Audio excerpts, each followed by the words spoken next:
Bienvenue, chers téléspectateurs, sur ces beaux cadres, ces beaux plateaux de BSTV.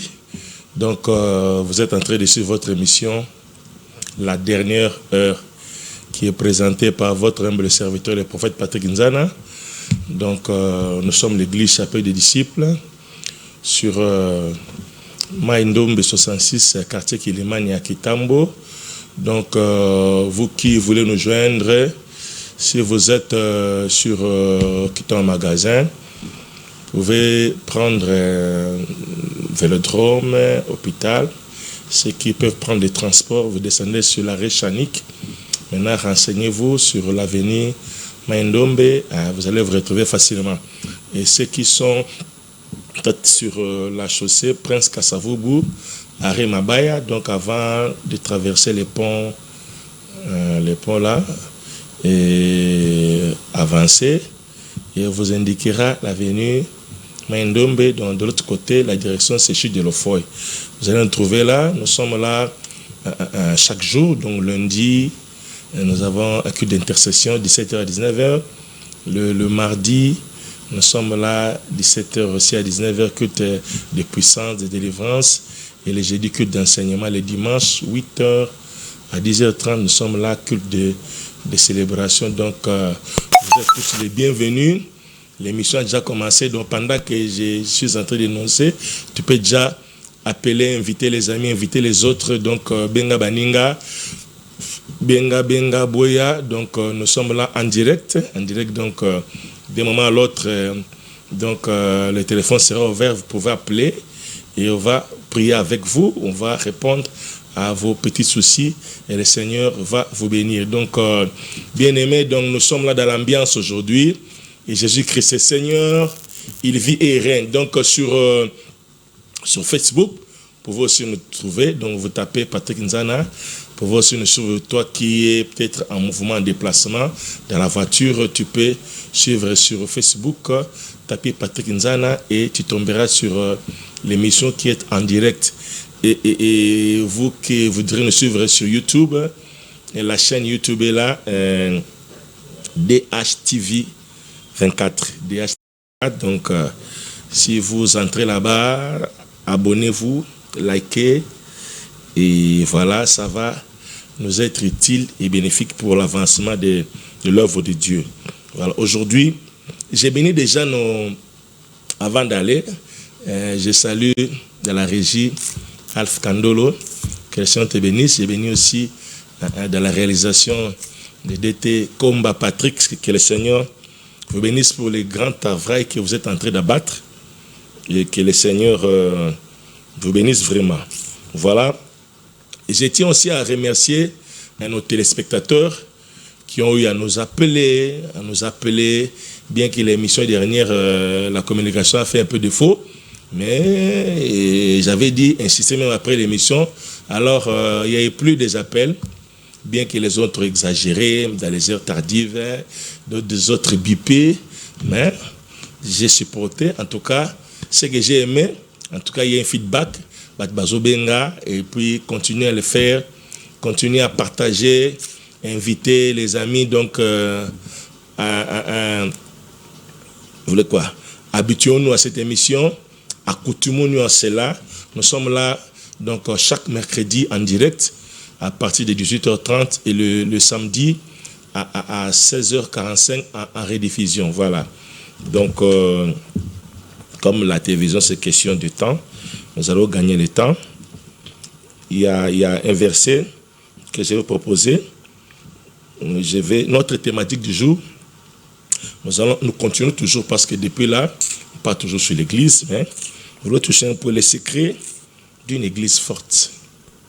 Les secrets, parce qu'il y a des fois, je parle de la faiblesse maintenant. Je voulais un peu apporter des solutions.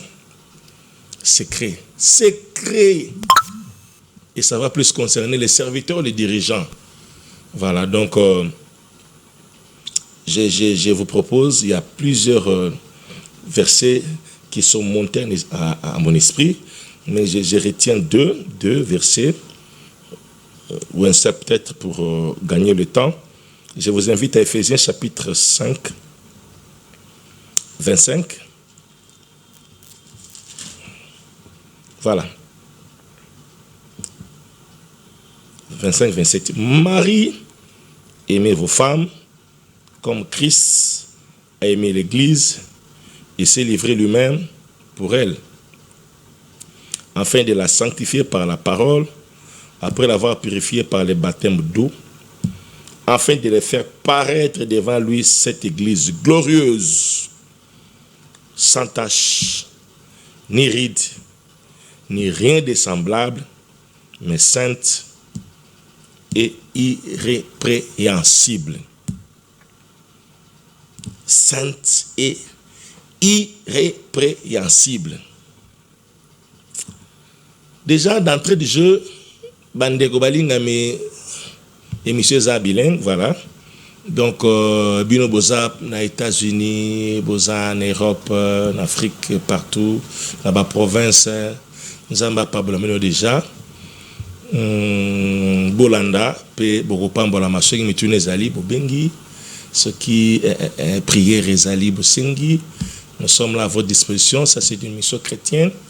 On est là pour des conseils, pour des prises en charge spirituelles et ainsi de suite. L'église. Et ça là-bas, point au Béza, est très capital. J'ai évoqué cela à l'émission précédente. L'église, tout na mosala nzambe, tout na bassin nzambe tozali, tout bomi pouvoir il y a parents biologiques. Église ba pasteur ba communauté ko supplanter nyonso, ko gérer nyonso, ko kamba nyonso. Et aujourd'hui église est forte. Il faut que l'église moko est fondée, est la basique. Et autres à charge à bilo que belé au même moment. Alors pour l'église est la forte. Nous allons rapidement. Il y a premier point, toujours selon l'échelle des valeurs. Il aura le beau photo retenir de 1, communion. Il y a Moutouna Nzambe. Relation ya Moutouna Nzambe zala obo fixe. Boyo kanina Nzambe ane zala. Kondimele su koyamba yesu zala garantie pour na yo na okendelo la. L'église tous à la hypocrite. Tous à la kobanga pasteur, kobanga basali, kobanga makambe belé belé. Nzambe mo azana likolo, on s'intéresse pas à lui. Tobanga bakambi, tozobanga pasteur, tozobanga ainsi de suite. Mais Nzambe moko a commis cadet des soucis. La première des choses, 1, communion. Nzambe, relation. Et on a Nzambe zala malamu, et zala kitoko. Pourquoi? Parce que vieux to bandia be osukate to kenango. Sozaka serviteur église, au sambelaka, au salaka boué. Mais na mutema Nzamba zalaka te, aux alwa catégorie ba serviteur au boué. Kabi Seigneur n'avons-nous pas prêché, n'avons pas fait ceci, cela. Il dira, je vous ai jamais connu. Serviteur de l'iniquité, à Robo Yabino, au Sambele Nzambe Pamba, donc disons, au Sali Moussala Nzambe Pamba, au Église Pamba. C'est pourquoi la première des choses, il faut qu'on bosse en athée. Relation na yo na Nzambe, ezala makashi, ezala malamu. C'est vrai, c'est l'Église qui va t'aider à entretenir cette relation-là. L'Église toujours est en assez. Pour aider yo, il y a une relation dans Nzambe. Ça c'est de 1. De 2, après relation dans Nzambe, alors je vais vous surprendre. Deuxième élément, c'est la famille. C'est la famille. C'est la famille. Flibo Tanayo, Ezale pasteur, c'est ta famille. Ezale moana, c'est ta famille, c'est ta famille, ta famille. Ozo sambela ba parole qui pressuste respect ba parole qui pressuste respectera pasteur Makas. Ce qui papa na lobby dans otinda yo na 11h. 11h le kokibe pasteur abeng nana besoin na 11h. Tu préféreras kotika course ya papa OK course ya pasteur parce que sinon yo pasteur ndazo top papa nous a assez pasteur azo top disons église za na top famille za na assez or que c'est fou après Nzambe c'est la famille mukolo zo problème mukolo tam so accéder au salema to mukolo bazo bala na l'état ba retourna pasteur na te ba retourna famille ba parents mukolo opération boy wa pi parents responsable na ye pour savoir que parents famille oh papa zate boso balaki wa pi son mari c'est la famille maman zate papa zate ya na ye ba obenga pasteur te ba obenga muta famille pour dire que après relation dans Nzambe en deuxième lieu c'est la famille qui occupe la seconde position. Alors la famille est vraiment sacrée, qu'on néglige la famille. Même l'église, parce que le pasteur voudra tirer les draps de ce côté, voudra tirer la couverture de ce côté. Donc, pour privoitiser, pour bien d'intérêt, il y a basali, il y a bandimine. Mais laisse-moi te dire qu'on néglige la famille. Ato matinde ngeni nozana ngweni famille komeka ko négliger angote famille komeka ko négliger angote l'église ko to sa bere baga febele ba repe ko communier yo ko boya yo mais famille tikali famille nazo quitte église te mais nazo ko interpeller yo peut-être makambo te akangote be busaka ote qu'on néglige la famille na ote qu'on néglige les parents na ote mbongo no nyonso ya église mbongo no nyonso ya semence mbongo no nyonso mais na famille na yo papa no aliaka mbongo no te maman no aliaka mbongo na ote peut-être une fois na suka mbula ka nde bakabula ba loso na basuso nde maman romona le reste du temps beau débrouiller ce n'est pas ça ce n'est pas bien faire. Dans la famille. Ça, c'est de deux. Ils sont des choses que l'Église doit en parler. L'Église doit en tenir compte. Ça, c'est de deux. Troisième, bien-aimé, je vais encore vous choquer, c'est l'activité. C'est le travail. Appelez ça comme vous voulez, business, job, nyonso, emploi, travail, nyonso lingi. Ou les études. Parce qu'on ne jamais, que non, l'église à 9h. Nous à 9h, interview pour Bana Moussala. Aucune église, aucune interview. Aucune interview. Parce que selon les chefs de valeur, ce n'est pas l'église. C'est le travail. Ceux qui paient 8h, classe et ali. 8h, église et ali. Aucune église, aucune des classes. Pour dire que l'église et classe d'études, ils ont la valeur. N'inversons pas les choses, s'il vous plaît. Yo zalakao na kimi église pour na kine prière, autant na jeûne, tous en jeûne à 3 jours à sec, yo zana ba session. Obi au jeûner, au qui nous sala ba session, mais autant gâté que échouer. Au échouer. Donc selon les chefs de valeur, c'est les études où ils ont occupé la place. Soza élèves, tous étudiants, tous apprenants. Ou soit le cas d'études au travail à cas, vous en avez faire nayo, au tché ba faire l'ikboso. Pour ceux qui ont eu salaire na et reçu na église. Aux mbongo nayo et ko faire vivre yo. Pour ceux qui posent un bon côté, même l'église aux appels utilité, ou comme appel inutile. Troisième position. Et enfin, tu as ta dernière position, église yemoko. Parce que l'église, ils ont en charge. L'église, ils ont assez, et ils ont une quatrième position, parce qu'ils ont supporté Nyos.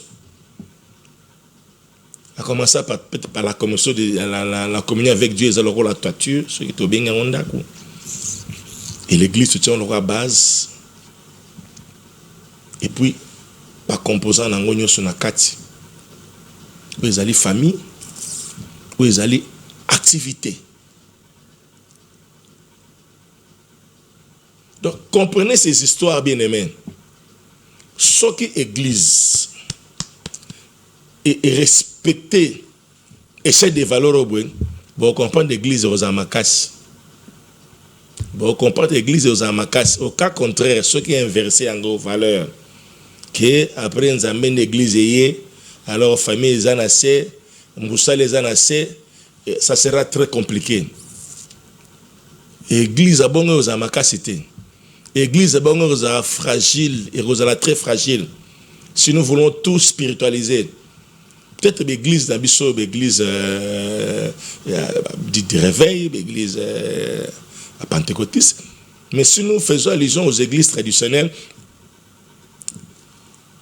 aux hommes, on miser dans le travail, l'école, l'hôpital, les vieillards. Vous sentez que vous en avez mais vous sentez qu'il y a l'activité, il y a la vie. Nazo c'est que papa n'a bisoté. Peut-être des erreurs, je ne sais pas. Ce qui est père n'a biso, ou rêvé, ce qui n'a nyango, assez à saler école à mounene, bo putain minene, makama minene, je ne sais pas. Toi, ton gars, l'église à minene, peut-être parce qu'ils ont inversé des valeurs. C'est régi à des gourous. Parents de la famille, ils ont une valeur. Il y a mon pasteur à l'ogera monde, mais moi aussi, à l'ogera mon bali.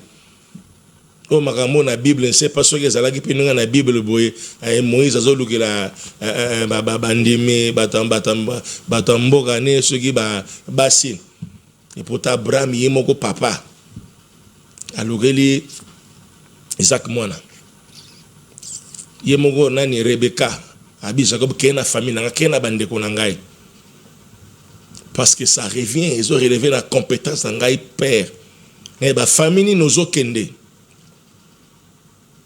conseil ni na repesa yo comme j'avais dit autrefois moi ne faut qu'on négliger instruction ya maman te qu'on rejeter en côté ou qu'on rejeter ba blanc ben insulte ba malédiction mais conseil il faut tenir compte de ça même si maman le bara mingi yoka kaka yoka na ko lo balobana boy ya quelque chose tu peux retenir de bon je te dis tu peux retenir quelque chose de bon. Malgré l'obara, il répète chaque fois les mêmes choses. Beaucoup à répéter la même chose. Faut que faut linga moi sinayo. Faut battre la musala. Moi habiter, boyete maman. Maman mon okeli balazara maman. Le fait qu'il parle là, plus entre éthique là. Faut tirer très attention. Passer dans la bande mais 100, 500. Mais maman zana bana ba 100, 500 té. Alors ça a bien 3, 5 même 10. Et peut veiller sur vous minutieusement. Et là, c'est fardeau-là de vous. Et on néglige la famille. Qu'on néglige Moussalate, qu'on néglige l'étude. Ne néglige rien, bien-aimé. En fait des comptes, tu fais le travail. Aussi, si Bilo, nous sommes dans l'église, et qu'on a ta relation, on a embêté. Bien que qu'on soit retard dans ma église, qu'on soit retard dans ma bénémé, la relation dans Zambé, ça ne va pas se couper. Donc, numéro 1 déjà, tu peux déjà appeler, tu peux déjà intervenir. Alors, je continue. Même dans Makabamboka, Togolobake, c'est vrai, c'est le spirituel qui prime sur le physique, c'est le spirituel qui prime sur le matériel, bien sûr. Maintenant, si c'est le spirituel qui prime sur le matériel, alors quel est le matériel que tu as que le spirituel va primer dessus? C'est vrai, spirituel qui prime le matériel et reprimer. Quel est le physique que tu as que le spirituel s'en servira pour l'influencer? Nini. Même tu es dans le stade, tu rebondis là, oh, guerre na est, président Pesambongo, tu es dans le stade, tu sambela, bo sambela. Ata bo sambela ton tibutu. Ata bo gangi ton tibutu. Ce qui est dans est, arrêmez zate, arrêmez zate. Prière on est ça, non, moute. Prière on est ça, non, moute. Il faut mando qui est sombama. Qu'on forme les militaires, qu'on motive bango, bazara prêt pour la bitumba. Tant que chat spirituel, ça va marcher. Tant que chat spirituel, ça va marcher. Comme c'est les spirituels qui priment. Alors, bongi sont nos armées, armée bongi, minduki bongi, bachar et telemi, basoda motivé, basuba selaire na bango. Physique et fini, ça c'est le niveau du travail, niveau activité. Aujourd'hui, on a solo des chèques de valeur. Hein? Ce qui est armé fandi. Tant que prière goya sima, église goya na sima, tant que chalo sambo che moto, ah laisse-moi vous dire, ça va réussir. Et non qu'on inverser. Tant que sumbongo ba opesa soda munduki asomba soda soma mbaba sumba soda munduki ale bachango boche na stade. Bubalusi. On a tabo prière inane. Na est et aussi mbelo côté. Donc, nous avons pris ça comme exemple type pour vous dire que les chefs de valeurs, relation avec Dieu, famille, activité, études, et puis l'Église vient en dernier lieu comme base, comme appui, et non l'inverse. Si tu fais l'inverse, l'Église est fragilisée. Si tu mets cela dans les basiques, l'Église est forte. Voilà un peu le secret. On a PC éléments, mais j'ai des exemples. Les exemples sont légion. Eze belo nako banopesa, même na niveau Bible, baguerre ça na Bible. Ozomona nani Balak dans mon Iban Israël bazagoya yaza roi. Ba moréen. Amoni ke bazagoya awaki kuna Israël kuna zobo manzela noso peuple noso Israël zokuta nango ezako frapper, ezako bete ezako ko avancer. Na après na moni babi amoni bango libosa bazoya abwe ekoinda awa. C'est vrai nazana armée nangai, nazana basoda nanga naza équipé, mais na banda bitumba ndengo wana te. Boko no benga prophète Balaam aya ko maudire bango. Amoni bitumbiza goya. Olacha basoda ki no bunda ya bengi prophète ki ne ko maudire. Donc atina prophète a maudire pour dire que dans la spiritualité azwa ascendance, azwa supériorité, tanga otinda siko basoda ba ki no bunda nde ba ko gagner. Ozomona akokaki te ko louer Balaam sans qu'elle déjà sur na armée na ye. Soki armée zalaki te, basoda bazalaki te, afuti kaka mbongo ya Balaam ka maudire, alanga sa pelo kote. Il fallait d'abord préparer l'armée, préparer les soldats. Et après, na souka, a bien le prophète a été maudire. David na Goliath. Goliath s'est présenté, l'armée s'est présentée. Tant que David a déjà liboso na ye, tu sais ce qu'il avait dit, abandi ko maudire rien na banzambe na ye. Donc avant Simba David a bien d'abord ko maudire, a déclenché guerre spirituelle. Pour déjà côté armement, yemo gaza a guéri aza prêt, armée zali à maudire. Quand la so maudire ndale, bitumbe bandi. David était côté na malheureusement pour ma malédiction na bangi sima qui était parce que David ezalaki déjà plus élevé, plus avancé. Pour la bague na kata mutu na yo, yo zoya na ba arme ngala zoya na kombo na yawe. Na kata mutu na lelo na repesa na bandeka likolo. Douya pesi à lancer spirituel, il y a pour la lancer spirituel. Donc on a un zame zali likolo tanga bakutana ki. Goliath akoyaki. Exemple de plus pour vous dire que d'abord malédiction et yaki tant déjà armé et ça là qui préparé. Et ça là qui apprêté pour les combats. Pour vous dire que selon l'échelle des valeurs, le travail vient en premier lieu. Même l'église, vous en avez besoin de somba, de fouta, de sarabe, de mortissement et tout. Mbongo. Si les gens ne travaillent pas, mbongo no rozongwapi. Sobo kanga bandimba na tongo tibutu. Baki no sate mbongo ne robima wapi. Encourager les gens d'aller travailler. Encourager les jeunes d'aller étudier. Longola histoire à permanence sur les gens qui ne font rien.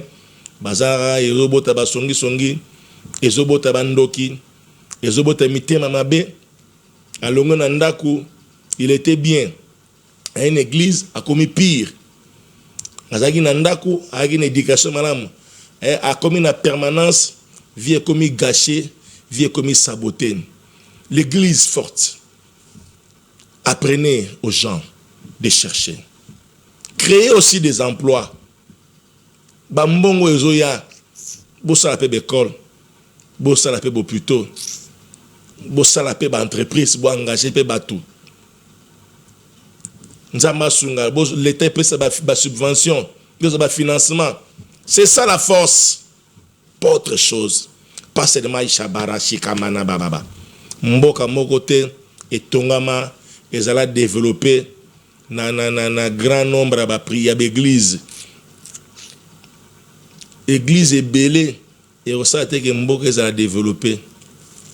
Ba pasteur est belé et au sein que Mboka ils allaient développer.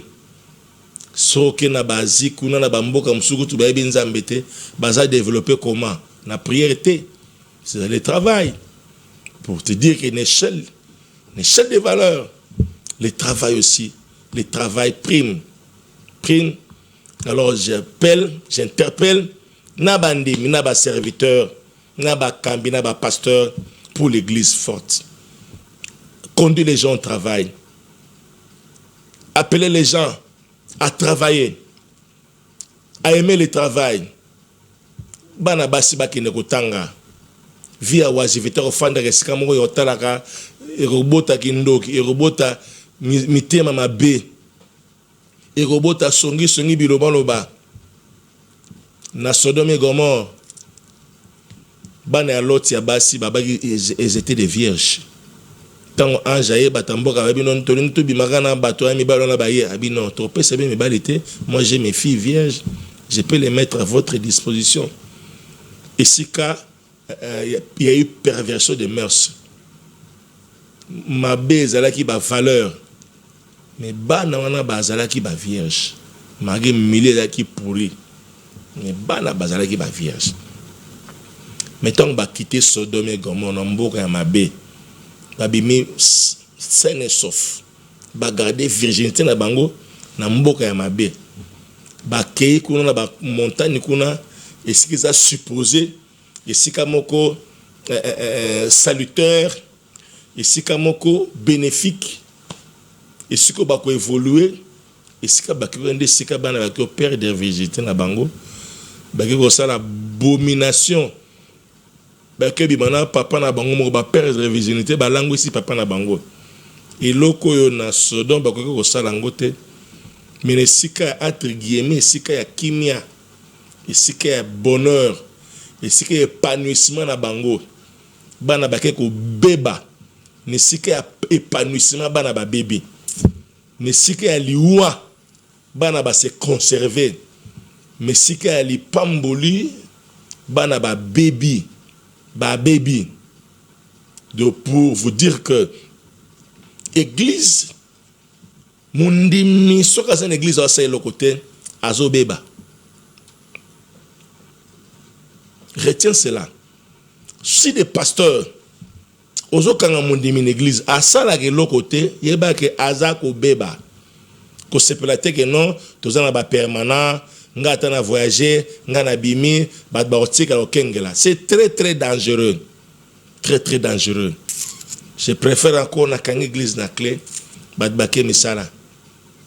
Ce misala ici tozong to fungoli to sambeli et le Seigneur rendra cela, rendra l'église forte, rendra l'église solide, rendra l'église plus respectueuse. Ce sera pour la gloire de Dieu. Ça sera pour la gloire de Dieu. Nzambe na zamalamu. Nzambe zamalamu, je vous dis. Alors, Nalingi, pendant ce temps, parce que déjà, Nalingi tous à la prière. Tous à la prière ensemble. Par rapport, il y a résumé na PESI. Par rapport à Bélémon, on a énuméré. Peut-être que tu étais inconscient de cela. Tu étais inconscient de cela. Tu as dit langue, kubonga na vie, nde ko kene église ton ti butu nde ko bonga na vie, yangwana te. Ko kene église ko fa église ton ti butu yangwana te.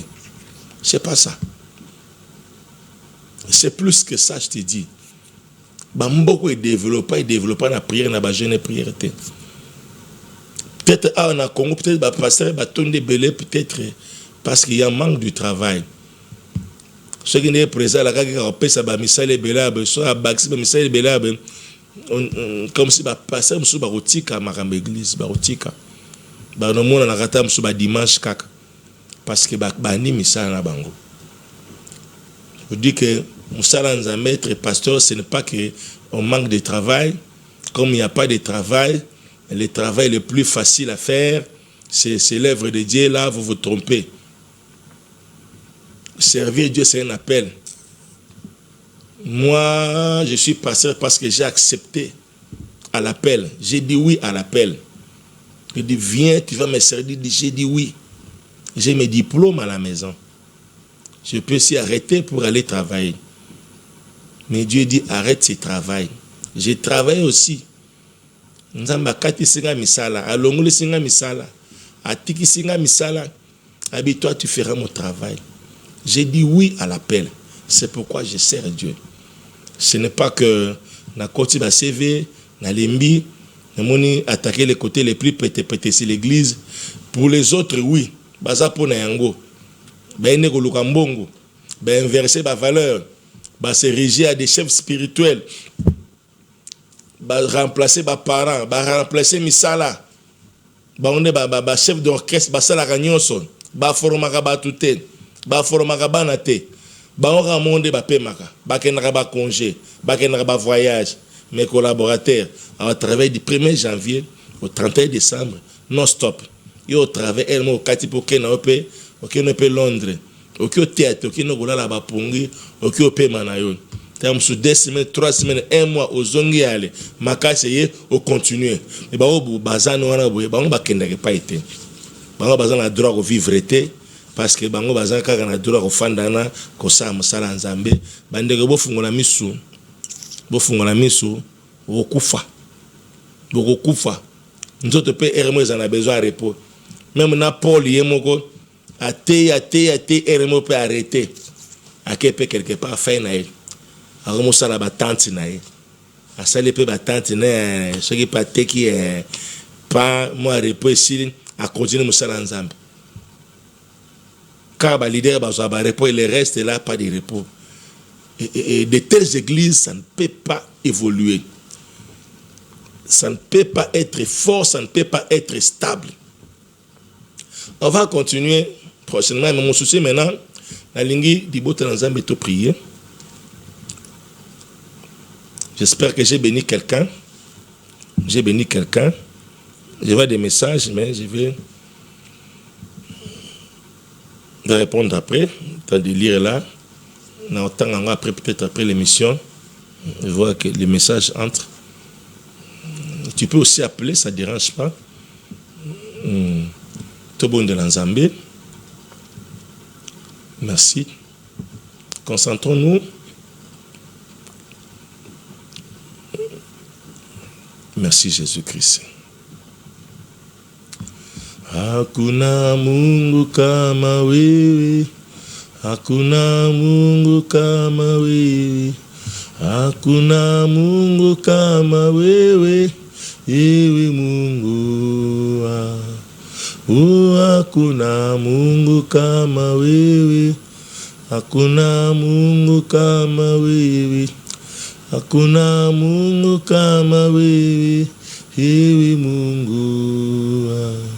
Sasa twasema asanti, twasema asanti, twasema asanti, ewe Mungu. Sasa twasema asanti, twasema asanti, twasema asanti, ewe Mungu wangu. Merci. Ensemble, tu vas nous reprendre dans Nzambe, nous PC merci. Te PC merci pour nous toyoki. Nous te comprendre, te comprendre que la force église est dans la relation dans la malamo dans Nzambe. 2, famille est dans la sacrée. Tout négliger famille en aucun jour. Communication, respect, obéissance, écoute, sensibilité, ezala. Attaque indokeza, ata mabezali, mais Nzamba salinde yo acteur wana, un unificateur. Bénédiction pour la famille. Nzamba tio na famille na pambate. Ezala famille tondi bandoki. Ezala famille ba pauvre. Ezala ba famille be papa kufa tika lo pongo ta tike lo côté. Ata papa tike lo côté ma tikinde yo. Atikinde yo pour pario mapango ya. Atikinde yo pour ba classe katana. Nzamba ko pambola yo pour simana yo bandeko musuba pambola mabazwa. Ce qui papa memi mona moko na potote atikinde yo pour pario baleki ba okende poto. Fais confiance à ces dieux-là parce que la famille est là. Et en troisième lieu, c'est le travail, c'est l'activité. De rebond de la paix pour la misala. Ce qui misala les athées, Nzambe ana kopesa. Akofungula banzela, akofungula makoki. Esika badazo mona te yo komona. Esika pe misala les athées, akotia makoki yo pour créer ayo. Ainsi, mboka libote ko pambama, église na ko pambama, famille na opé et ko pambama. Enfin, c'est l'église. Et l'église au fond de ce que si vous avez kola. Est-ce que vous avez l'accès à la communion en Zambie et aux Andini? Est-ce que vous avez comment garder relation à la famille? Est-ce que vous avez comment travailler, comment gagner, comment après le travail faire, dispatcher bambongo na yo? Puis comment aussi s'engager dans le Moussala en Zambie, où ils ont force, où ils ont base dans Bisson. Voilà l'élément où il y a la force dans l'église, puis force, puis en boka dans Jésus-Christ est Seigneur. Tu vas nous bon de l'ensemble, tu vas nous pambolayer, tu nous pécher merci pour nous oyoki. Tu bon de l'ensemble, Seigneur des armées. Aux amala mon Zambé la bikamwa. Nena koloba boye sokiote. Nana koko pesa toli amala mo sokiote. Nani akoko laksanzela sokiote Nzambe tolobi merci pour le beli mutu moko. Ndeko moko azala qui troublé. Ndeko moko azala qui perdu, débousselé. Il ne savait pas quoi faire. À mon que soit azosala musala ta église elle souté a commis déranger. A commis prakata musala a kinene makamba Nzambe. A commis déranger. J'espère que mutu na eu réponse lelo, a eu réponse siko. Tous autres personnes merci. Merci pour na bateau boy à ken église. Ma négliger famille nae, a négliger ba parents, a boya bango, soit disant que baza bandoki, soit disant que ba linga kete ba respecta kaete, le roi en église ba respecta kae, a se donner dans l'église, a abandonner famille. Na personne merci pour ndekwana à comprendre l'importance de la famille après exhortation au yon. Seigneur le coup maison et pas na yon, dans le nom puissant de Jésus-Christ. Dans le nom puissant de Jésus-Christ. Nous bon de là. Des fois, on se retrouve fautif dans ma cambo to le biaboy. Comme on a ba dirigeant, comme on a ba responsable de famille, comme on a ba ndeko nyonso. Ma Nzambe zala, le Nzambe okinanga mawa. Aide-moi encore à avancer. Aide-moi encore à me relever. Aide-moi encore à faire mieux. to bondeli na kombo na Jésus-Christ. Nzambe na ngai na tiki bandeko nyonso yo bazui conscience que lelo ezata na bango tapo na bango batelema babongisa communion na Nzambe bazotambola na hypocrisie ami pesi na église ami pesi na ba pasteur ami pesi na ba département mais communion na Nzambe za la ressuscité communion na Nzambe c'est akata comme une hypocrisie a comme on sala pour nous sepelisa bato alaxa ki ya kende église et pourtant communion na Nzambe zaten Nzambe sala ngolo bato famille le bela bango c'est le côté et sala bané bango na bandeko basola kate na famille basola kate Bible lobby celui qui n'aime pas prendre soin des siens est pire qu'un infidèle Bible lobby ango mais mingi bazo kipe ya bango ten bakipa ka famille te bakipa ka bandeko ten yo kama wanzambe sala faveur sala ngolo mususu ba abandonna bakanga magasin kanga boutique a commander une église mi pese une église croyant que sambe une église ndé et robendele bambongo robendele makambebele et robendele musala munene et pourtant la Bible celui qui est fidèle en peu de choses Dieu le confiera des grands yani ka musala munene balingi ba salaire minene mbala moko mais nzamba lobi bandana ya muken ya minene ko yan ba comprendre nzambe yo kamawa yo kamawa sala ngolo sala faveur yo kama na ba oba ba négliger habitude ngana kata classe pour na makama nzambe na tika habitude pour na sala musala nzambe ne loko bo nzambe bengi yote oyoki nzambe te kaka loenge to pression ya pasteur que oza mayele zala pembe na ngai pourtant mayele wa ko chongo na université bakati si classe pour acha mayele na secrétaire na kati église et kati habitude et puis église en peu salaire ezala raté car ceux qui prière sili nzamba pambola talala lola kende et pourtant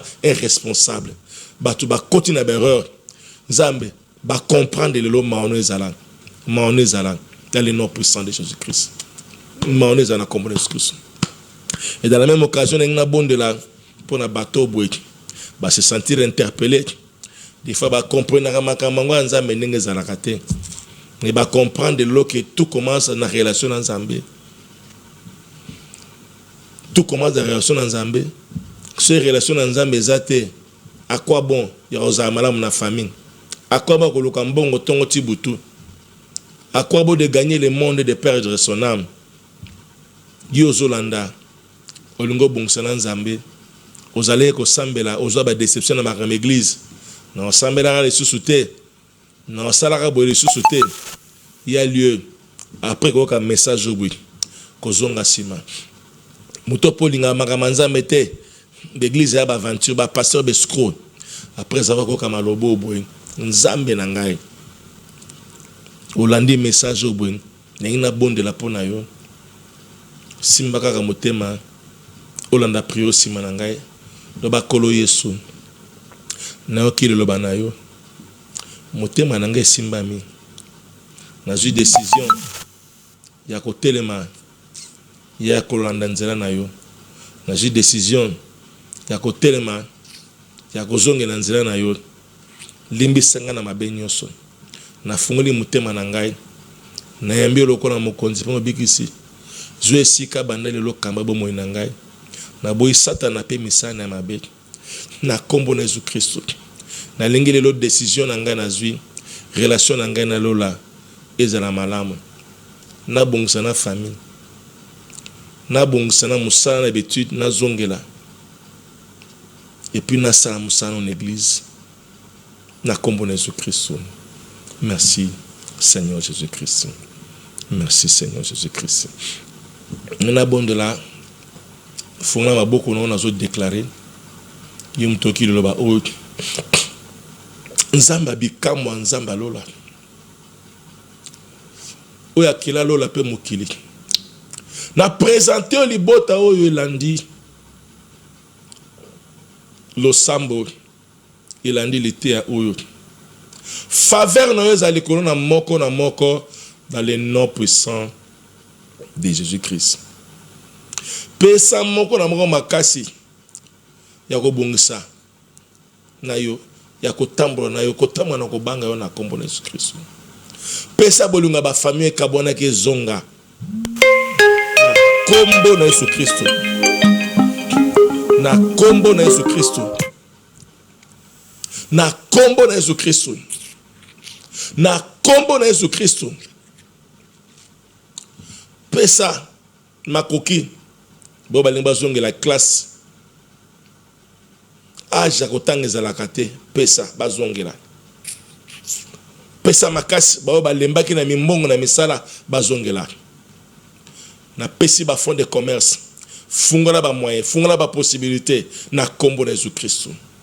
Nazo telemela nyosho ya maladi nazo telemela ya kufa na kombo na Yesu Kristo. Na bengani mupepe maladi au nom puissant de Jésus Christ. Ba bazo zela bana ba mapasa ba triplé nzambe pesa. Bo ese bandaki nzambe batela. Bono ne bandite kolo fungola pesa na kombo na Yesu Christ. Bo ba bazo zela misala nzambe fungola. Bo ba zela bazo ba matricule ba affectation ba commission ba yamba yango na kombo na Yesu Christ. Pesa kimia na ba famille za déchiré ba mabalo eza na complication pesa kimia wana naza ko bondela na kombo na Yesu Kristo. Ba maladi ba bika na kombo na Yesu ba kanga mi bokanga na kombo na Yesu Kristo. Kimia na nzambe za na bino na pamboli betonga na pamboli ba sana nzambe kimia na nzambe za na betonga na bino nzamba pambola apesa sagesse apesa intelligence apesa makoki ya kokaba bampate o bazana betonga moko na moko na déclarer croissance na déclarer santé na déclarer sagesse na déclarer longévité dans le nom puissant de Jésus-Christ. Amen. Amen. Amen. Amen. Donc comme dit na souka na moi de appel et côté donc même après l'émission vous pouvez continuer d'appeler. J'ai dit merci à la régie Alfredo Lonzama Pambolayo. Merci na réalisateur Nzamba Pambolo Patrick Komba. Merci na bananyo église chapelle des disciples. Je vous aime beaucoup Nzamba Pambola bino makasi a Pambola bino makasi exagération a Pambola Junior Sumbu na États-Unis na mama Bibi na banana ye na mama pasa na ye Nzamba Pambola bino na kombo na Jésus Christ. Nixon Tatiana, Maman Pauline, fils Choukulu, Nzamba Pambola bino Gladys, soyez tous bénis. Mon épouse Evody, Joyce, Believe Richie, soyez bénis. Maman Moadi, Blanchard, Nancy, Tita, Hermas, Bo Pambola ma. Bino so bo pambola, bo pambola ma, bo pambola, bo yamba. Atana tangi kombolote na motema na ngozali. Kimi na nzambe za bino. Tolobi, amen, amen, amen. Bo soutenir Musala Nzambe yangwana. Adresse ezali na biki régie kotia pona kolekisa ba coordonnées yangwana ezoleka bu yangwana numéro yangwana olingi pour soutenir musala obengi Nzambe na kopambola bino. Bye bye, que Dieu vous bénisse. On se retrouve dans nos prochaines éditions. Que Dieu vous bénisse.